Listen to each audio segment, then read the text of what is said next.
Hello friends, ఈరోజు మీకు ఇంట్లోనే ఈజీగా మినపలడ్డు ఎలా ప్రిపేర్ చేయాలో చూపిస్తాను. చూడండి, నేను తీసుకున్న మినుములు మా అత్తగారి పొలంలో పండినవి.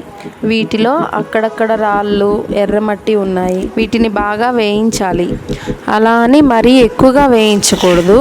ఎక్కువగా వేగితే మినపలడ్డు కొంచెం చేదుగా ఉంటుంది. కాబట్టి కొంచెం దోరగా వేయించుకోవాలి.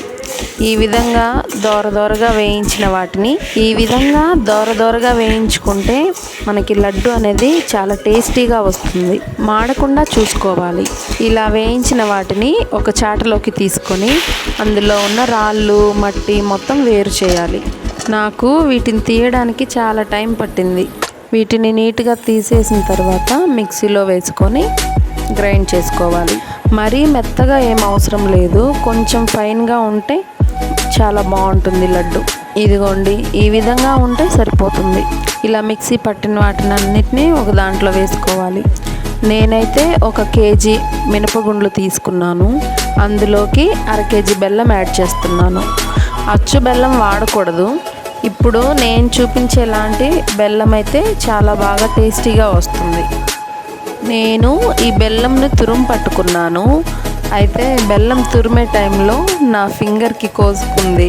ఆ తరువాత నేను మా హస్బెండ్ చేతికిచ్చాను. తను ఈ విధంగా నైఫ్ తోటి ఈజీగా తురిమిచ్చారు. చాలా ఫాస్ట్గా, చాలా ఈజీగా తురిమేశారు. ఈ విధంగా తను అప్పుడప్పుడు నాకు హెల్ప్ చేస్తూ ఉంటారు.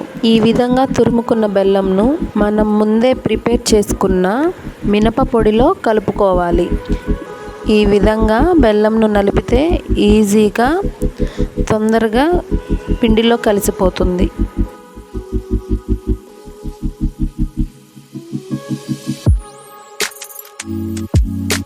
ఈ బెల్లం మొత్తము పిండిలో బాగా కలిపేసిన తర్వాత నెయ్యిని వేడి పెట్టుకోవాలి.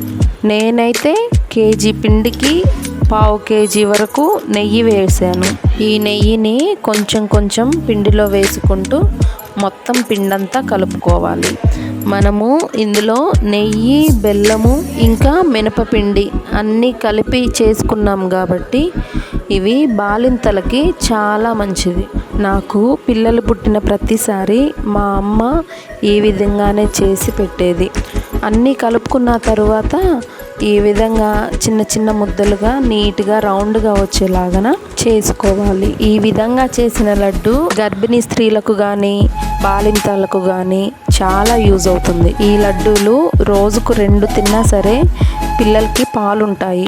సో మీరు కూడా మీ ఇంట్లో ఈజీగా, టేస్టీగా ఈ రెసిపీని ట్రై చేయండి. మీకు ఈ వీడియో నచ్చినట్లయితే లైక్ చేయండి, షేర్ చేయండి, సబ్స్క్రైబ్ చేయండి.